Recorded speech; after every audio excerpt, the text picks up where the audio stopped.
அனைவருக்கும் வணக்கம். பனி சீரியல் இன்றைக்கி என்ன ப்ரோமோ நினச்சின்னு சொல்லி பார்க்கலாம். மீனா வந்து செந்திலோட எக்ஸாமுக்காக வெயிட் பண்ணிக்கிட்டு இருக்காங்க. அவங்க வந்து எக்ஸாம் எழுதுறாங்க. ஸோ மீனா வந்து வெளியில் உட்காந்துருக்காங்க. செந்தில் ஜன்னல் வழியாக மீனா பார்த்துட்டே இருக்காரு. ஓகே, என்ன இங்கேயே பார்த்துட்டு இருக்கீங்க, அங்கே பார்த்து எழுதுங்க அப்படின்னு மீன் ஆக்ஷன் பண்ணுறாங்க. ஆல் த பெஸ்ட், எல்லாம் எழுதுங்க அப்படின்ட்டு கைத்தில் தம்பிங்கஸ் எல்லாத்தையுமே தூக்கி காட்டுறாங்க. ஓகே அப்படிங்கிறாங்க. அடுத்து வந்து எக்ஸாம் ஹாலில் விஜிலேட்டர் வந்து இந்த மாதிரி வந்து அரசாங்க உத்தியோகத்துக்காக நீங்கள் பரிட்சை எழுத வந்திருக்கீங்க, யாருமே பிட்டடிக்கக்கூடாது, பிட்டடிக்கிறது கண்டுபிடிச்சுன்னு வச்சுக்கோங்க, ஜென்மத்துக்கும் நீங்கள் வந்து எந்த எக்ஸாம் எழுதவும் முடியாது, நீங்கள் அரசாங்கத்தில் வேலையும் பார்க்க முடியாது அப்படிங்கிறாங்க. சரி, எல்லாருக்கும் பேப்பர் டிஸ்ட்ரிபியூட் பண்ணிடுறாங்க, எல்லாம் பார்த்துறாங்க. அப்போ வந்து செந்தில் வந்து அந்த பேப்பர்லாம் பார்த்து என்ன எதுக்கு கொஷினுக்குன்னு பார்த்துட்டு இருக்காரு. ஆனால் மீனா பார்க்குறாங்க. மீனா வந்து அவங்களுடைய சேலை முந்தி எடுத்து தலையில் போத்துட்டு வெயில் அடிக்குது, கைட்டு அப்படியே விசிறிட்டு அப்படி இப்படிமா இருக்காங்க. ஸோ இதெல்லாம் பார்த்து ரொம்ப அவர் ஃபீல் ஆகுறாரு செந்தில். கரெக்டாக அந்த நேரத்தில் பார்த்து எக்ஸாம் ஹாலில் இருக்கிறவர் வந்து என்னப்பா எந்திரி, நீ என்ன பிட்டிக்கிட்டு எதுவும் வச்சிருக்கேன் அப்படின்ட்டு சைடில் பேண்ட் பேக்கெட்டில் சட்டை பேக்கெட்டில் எல்லாத்தையுங்கிறாங்க. சார் இல்லை சார், அப்பெல்லாம் எதுவுமே இல்லை சார், இல்லை சார் அப்படின்னு செந்தில் சொல்கிறாங்க. நானும் வந்து பார்த்துட்டு இருக்கேன், எப்போ பார்த்தாலும் அங்கிட்டும் இங்கிட்டுமே எட்டி எட்டி பார்த்துட்டு இருக்கேன், ஜன்னலை வேறு ரொம்ப நேரம் பார்க்குறேன், என்னப்பா என்ன அப்படிங்கிறாங்க. இல்லை சார், என் மனைவி அங்கே இருக்காங்க, ஸோ அதனால தான் பார்த்தேனே, யார் இருந்தோ அந்த பொண்ணா அப்படின்ட்டு இருக்காங்க. ஆமாம் சார்னே. சரி, அது எதுக்குப்பா அங்கே உன் மனைவி எதுக்கு நீ கூட்டிகிட்டு வந்திருக்க அப்படிங்கிறாங்க. இல்லை, வழக்கமாக எல்லா இடத்துலையுமே பொண்ணுங்க தான் எக்ஸாம் எழுதும் போது கூட அப்பாவோ அண்ணனோ ஹஸ்பண்டோ இந்த மாதிரி வருவாங்க, நீனே ஒரு ஆம்பளை பையனாக இருக்கும், ஆனால் நீ எக்ஸாம் எழுதுக்கு உன் ஒய்ஃபை கூட்டிகிட்டு வந்திருக்க அப்படிங்கிறாங்க. இல்லை சார், நான் கவர்மெண்ட் எக்ஸாம் எழுதல, எந்த ஒரு இன்ட்ரெஸ்ட் இல்லாமல் இருந்தேன், ஆனால் என் ஒய்ஃபு தான் இதுக்கு எல்லாத்துக்குமே காரணம், அவள் தான் என்னை வந்து நல்லா மோட்டிவேட் பண்ணி இப்போ என் கூடயே வந்திருக்கானே. பரவாயில்லப்பா, இந்த மாதிரியான ஒரு ஒய்ஃப் கிடைக்கிறதுக்கு நீ ரொம்ப புண்ணியம் செஞ்சுருக்கணும், அவங்களுக்காக நீ கண்டிப்பாக நல்லபடியாக பாஸ் ஆகி நல்லா எக்ஸாமில் எழுதி ஒரு நல்ல போஸ்டிங்க்கு போ அப்படிங்கிறாங்க. ஓகே சார், தேங்க்யூ அப்படின்னு சொல்லிட்டு செந்தில் எழுத உட்காந்துறாரு. நெக்ஸ்ட்டு வந்து ராஜி வந்து கட்டுறாங்க. ராஜி வந்து இப்போ பஸ் ஸ்டாப்பில் நிற்கும்போது ராஜி ஏமாத்துற அந்த கண்ணன் வந்து இன்னொரு பொண்ணு கூட ஃபோன் பேசிட்டு, ஆமாம் நீ நகை எல்லாத்தையும் எடுத்துரு, பணத்தை எல்லாத்தையும் எடுத்துரு, எனக்காக சொல்லலை, நம்மளுக்காக சொல்லிகிட்டு இருக்கேன், நீ திருச்செந்தூர் வந்துரு, திருச்செந்தூரில் நம்மளுக்கு கல்யாணம் அப்படி அப்படின்னு ஃபோனில் பேசிகிட்டே வராங்க. இதை வந்து ராஜி பார்த்துறாங்க. பார்த்துட்டு ராஜி பயங்கரமாக கோவம் வருது. டே நில்லுடா அப்படின்னு சொல்லி பின்னாடி விரட்டிக்கிட்டே ஓடுறாங்க. அண்ணனே அவனை பிடிங்கண்ணே, அவன் திருடனே அப்படிங்கிறாங்க. அடிச்சு விரட்டுறாங்க, அவரை பிடிக்க முடியல. அப்போ ஆப்போசிட்டில் ஒரு பைக் வருது. மாமா இருமா, ஏமா என்னை விரட்டிக்கிட்டே போகிற அப்படின்னு ராஜிகிட்ட கேட்குறாங்க. ராஜி பதிலே பேசாமல் இருடா திருடன் பிடிங்கன்ட்டு கத்திக்கிட்டே ஓடுறாங்க. ஆமாம், இது கதிரோட ஒய்ஃபாச்சே, இவங்க இதுக்கு இந்த பையனை திருடன்னு சொல்லி ஓடிட்டே போகிறாங்கன்ட்டு கதிருக்கு ஃபோன் போடுறாரு. கதிர் அங்கே ஒரு சவாரியை முடிச்சுட்டு இவ்வளோ ரூபாவை வாங்கிட்டு காரில் நின்றுட்டுருக்காரு. ஃபோன் வரவும் என்னடா எப்படா இருக்கன்னு, சரி நான் இருக்கிற இருக்கட்டும், உன் ஒய்ஃபுக்கு என்னாச்சு அப்படிங்கிறாங்க. என்னடா அப்படின்னு இந்த மாதிரி எவனோ ஒருத்தனை திருடன் சொல்லி விரட்டி ஓடிக்கிட்டே போகிறாங்க, அதுவும் ரோட்டில் ஓடுறாங்க, பாவமாக இருக்குடா அவங்க, எந்த ஏரியா என்னன்னு சொல்லி கதிர் கேட்டு வந்துடுறாரு. பார்த்தா ஒரு கூட்டம் கும்பலாக இருக்குது. ஆனால் ராஜி வந்து கீழே உட்காந்துருக்காங்க. ஐயோ, இங்கே என்ன இவ பண்ணுறா அப்படின்ட்டு சீக்கிரமாக போய் என்னாச்சு என்ன ராஜி என்னாச்சு அப்படிங்கிறாங்க. எப்போ நீ யாருப்பா அந்த பொண்ணுக்கு அப்படிங்கிறாங்க. நான் வந்து தெரிஞ்சவனாப்பா அப்படிங்கிறாங்க. ஆமாம், இல்லை அவனோட ஹஸ்பண்ட் அப்படின்னு சொல்லி இதுங்கிறாரு.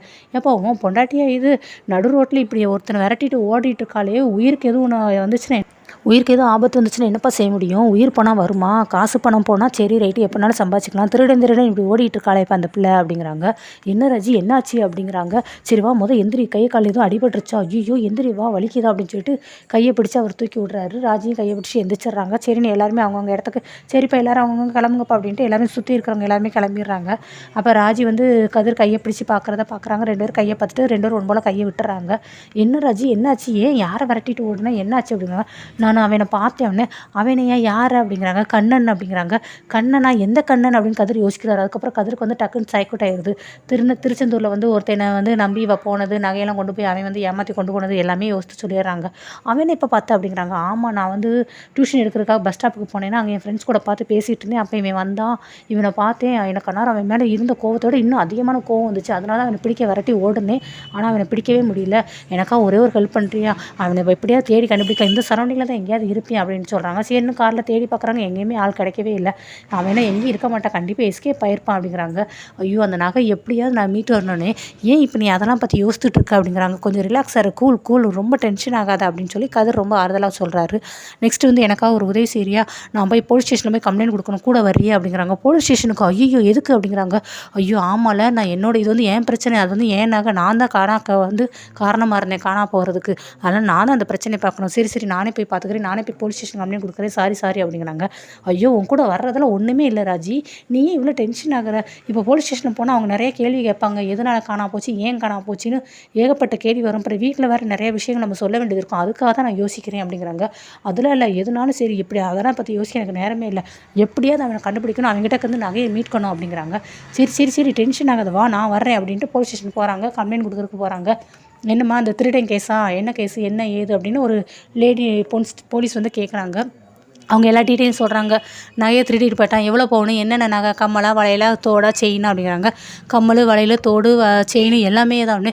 என்னம்மா எல்லாமேங்கிற, எவ்வளோ பவுனு அப்படிங்கிறாங்க. எப்படி ஒரு 100 பவுனுக்கு மேலே இருக்கும்னு ராஜி சொல்கிறாங்க. ஏம்மா இந்த காலத்தில் இவ்வளோ பவுனை போட்டுட்டாம்மா நீ ரோட்டில் நடமாடுவான்னு. இல்லை ரோட்டில் நடமாட போகிறது இல்லை, அது காணாமல் போய் 6 மாதத்துக்கு முன்னாடி. 6 மாதத்துக்கு முன்னாடி என்னம்மா சொல்கிற நீ அப்படிங்கிறாங்க. நான் ஒருத்தர் விரும்பினேன், அவனுக்காக கல்யாணம் பண்ணுறதுக்காக திருச்செந்தூருக்கு போனேன் அப்படிங்கிறாங்க. என்னம்மா சொல்கிற நீ 6 மாதத்துக்கு முன்னாடி விரும்பினேங்கிற, ஒரே குழப்பறியேன்னு. இரு நான் சொல்கிறேன் அப்படின்ட்டு கதிர் சொல்கிறாரு. இல்லை நான் சொல்கிறேன் அப்படின்ட்டு ராஜி சொல்கிறாங்க. ஏம்மா யாராவது ஒரு ஆள் சொல்லுங்கம்மா அப்படிங்கிறாங்க.